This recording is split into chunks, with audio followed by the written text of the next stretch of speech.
March 17, 1948. 9:23 a.m., 14 legitimate business owners in Harlem woke up to find their bank accounts frozen. Not robbed, not emptied. Frozen solid by federal order. Within 2 hours, panic spread through 125th Street like wildfire. Store owners couldn't make payroll. Restaurants couldn't pay suppliers. A barbershop owner named Clarence Thompson stood at the Bank of Harlem's marble counter, watching a teller shake her head apologetically, while his life savings sat trapped behind federal red tape. What none of them knew, what nobody in Harlem understood yet, was that this wasn't about them at all. This was about one man, Lucky Luciano, and the financial noose he'd been tightening around Harlem's throat for 3 years. But Lucky made one critical mistake. He underestimated the one person in Harlem who understood that real power isn't held at gunpoint. It's written in ledgers. And Bumpy Johnson had been keeping very careful records. See, by 1948, most people thought they understood how organized crime worked. The newspapers wrote about it, the FBI tracked it, bootlegging was over, but the power structures remained. Territories, carved up between 5 families, money flowing through policy banks and protection rackets, violence settling disputes, simple, brutal, effective. But Lucky Luciano had always been different. He didn't just want muscle and fear, he wanted legitimacy. While other mobsters invested in nightclubs and speakeasies, Lucky bought banks. Small ones. Community institutions in neighborhoods like Harlem, the Bronx, Little Italy, the places where working people kept their savings, where business owners deposited their daily take. He bought them through shell corporations and frontmen, lawyers with clean records and political connections. On paper, these banks looked independent. In reality, they were instruments, and Lucky Luciano knew how to play them beautifully. Harlem, in 1948, was experiencing something rare: actual economic growth. Black-owned businesses were thriving. The war had ended, soldiers were coming home with savings and ambition, and for the first time in decades, the neighborhood's money was staying in the neighborhood instead of flowing downtown to white-owned establishments. Policy banks, the numbers racket, had made men like Bumpy Johnson wealthy, but that wealth was being reinvested. Grocery stores expanded, restaurants opened second locations, families bought property. It was hope translated into dollars and cents. And Lucky Luciano saw an opportunity, not to take that money directly, that would start a war. Instead, he'd control it, channel it, make Harlem dependent on financial infrastructure he owned, then slowly, patiently, own Harlem itself. Bumpy Johnson had been watching this happen for 3 years. Most people saw Bumpy as a gangster, an enforcer, someone who'd spent time in prison and made his money through policy, banks, and protection. They weren't wrong, but they weren't entirely right either. Bumpy had something most criminals lacked. He understood economics. He'd educated himself in prison, reading everything from Adam Smith to Marxist theory, trying to understand how power really worked in America. And what he learned was this: violence is temporary, fear is temporary, but control over money, that's permanent. So when Lucky started buying banks, when those banks started offering predatory loans to Harlem businesses, when interest rates climbed and payment terms became impossible, Bumpy didn't react with bullets. He reacted with patience and a ledger book. For 3 years, Bumpy kept meticulous records. Every business owner who came to him complaining about sudden rate increases, he wrote it down. Every family that lost their home after falling behind on a mortgage from the Bank of Harlem, he documented it.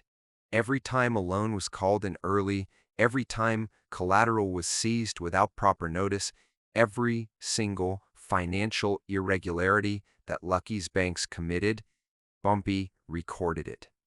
Dates, amounts, names, interest rates, payment schedules that violated banking regulations, loans approved without proper documentation, money laundering through legitimate business accounts.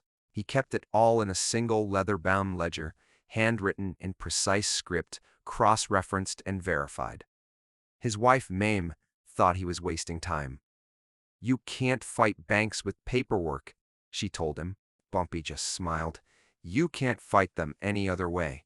Then came March 17th, 1948. Lucky made his power play. Using a federal judge on his payroll, he engineered an investigation into suspected illegal gambling proceeds being deposited in Harlem banks. The investigation was legitimate enough on paper. The FBI had been trying to crack down on policy operations for years, but the execution was surgical. 14 accounts frozen, all belonging to legitimate business owners who had never been charged with anything, who paid their taxes, who ran clean operations. The message was clear. Lucky could reach into your legal life and destroy it without firing a single shot. Pay tribute or watch your legitimate business crumble. It was brilliant and ruthless, and it would have worked against anyone except Bumpy Johnson. 9:47 a.m. Same morning, Bumpy walked into the offices of the New York District Attorney, not the FBI. They were too corruptible, too tied to federal judges Lucky owned. The DA's office was local, and the current district attorney, Jacob Reynolds, had built his career on being incorruptible. Self-righteous, maybe. Political, certainly. But clean. Bumpy carried a leather satchel. Inside it was the ledger. He asked for Reynolds personally. The receptionist, a middle-aged white woman who looked at Bumpy like he was tracking mud on her carpet, told him the DA didn't take walk-in appointments from criminals. Bumpy set the satchel on her desk. His voice was quiet, polite, even. "Tell Mr. Reynolds that I have documented evidence of banking fraud, money laundering, racketeering, and judicial corruption involving 14 financial institutions across New York City. Tell him I have account numbers, dates, names, and transaction records. And tell him if he doesn't see me in the next 10 minutes, I'll take this ledger to the New York Times." Instead, she saw him in 7 minutes. Jacob Reynolds was 53 years old, 6 feet tall, gray hair perfectly styled, suit pressed sharp enough to cut. He'd prosecuted bootleggers, corrupt cops, union bosses. He had political ambitions. Mayor, maybe, governor someday. He sat behind a mahogany desk in an office lined with law books and framed commendations. And he looked at Bumpy Johnson like something distasteful had crawled into his civilized space. Bumpy sat down without being invited. He placed the ledger on the desk between them. Reynolds didn't touch it. "Mr. Johnson, I'm aware of your reputation. If you're here to—" Bumpy interrupted him. "Charles Luciano has been using legitimate banking institutions to launder gambling proceeds, extort business owners, and manipulate federal banking regulations. This ledger contains 3 years of documented evidence. Transaction records, loan agreements, interest rate manipulations, names of shell corporations, and most importantly," he paused, letting the weight settle, "the name of a federal judge who signed off on illegal asset freezes this morning. Judge Walter Harrison. I have records of payments made to him through a law firm called Castellano and Associates, 12 payments over the last 18 months, totaling $87,000. The room went absolutely silent. Reynolds' face didn't change, but his hand moved slowly toward the ledger. He opened it. Page after page of meticulous handwriting, dates, names, amounts, cross-references, bank statements, photocopied somehow, obtained through methods Reynolds probably didn't want to know about. Loan documents with signatures, letters between bank managers and known associates of Lucky Luciano. It was airtight, professional, the kind of documentation that prosecutors dream about but rarely see. Reynolds looked up. His voice was careful. "Where did you get this?" Bumpy leaned back in his chair. "I'm a concerned citizen. People in my community are being exploited. I thought the law should know." Reynolds almost smiled. Almost. Mr. Johnson, we both know what you are. Bumpy's expression didn't change. And we both know what you need. You want to be mayor, you need a case that makes headlines. I'm handing you Lucky Luciano's entire financial operation wrapped in a bow. The only question is whether your ambition is bigger than your prejudice. 3 hours later, Reynolds convened an emergency meeting with the State Banking Commission and two federal prosecutors he trusted. One's not on Lucky's payroll. By 4 p.m., the frozen Harlem accounts were released.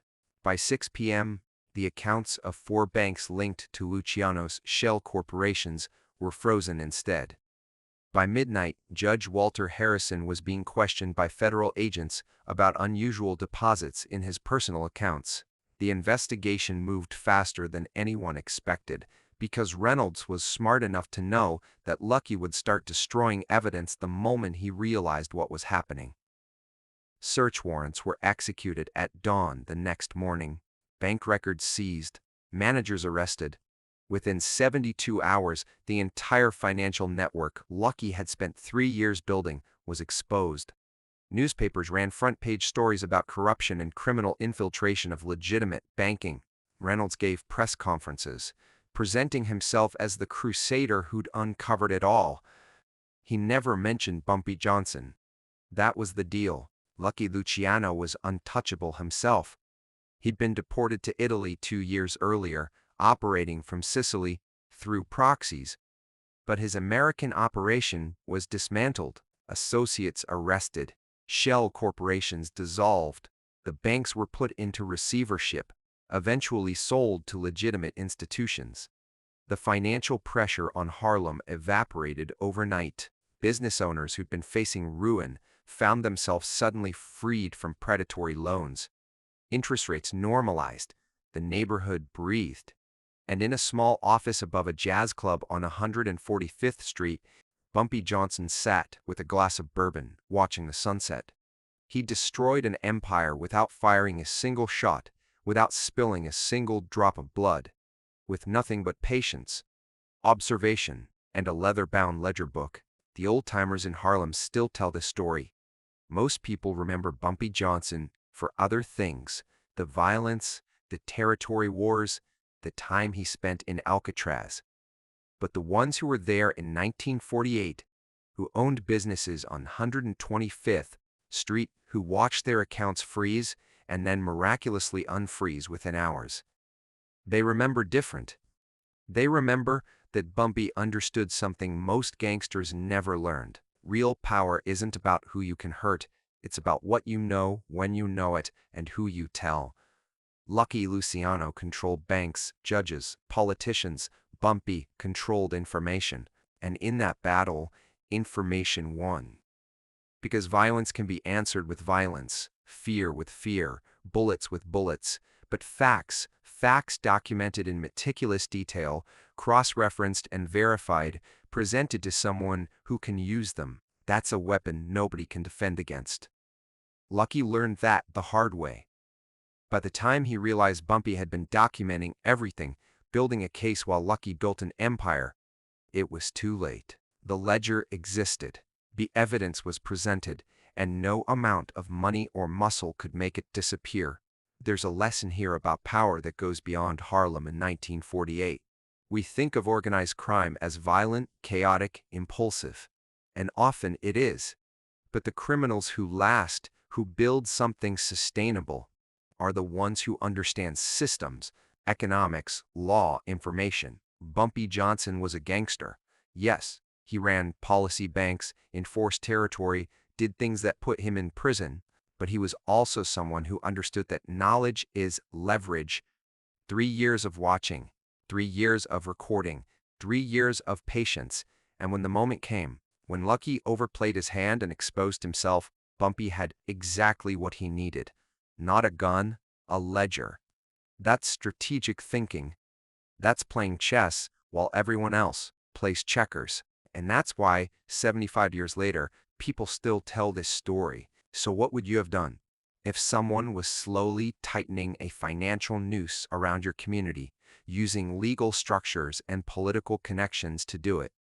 How would you respond? Would you fight violence with violence and guarantee your own destruction? Or would you do what Bumpy did? Watch, document, wait for the perfect moment, and then use this system against itself. Think about it, because power isn't always loud.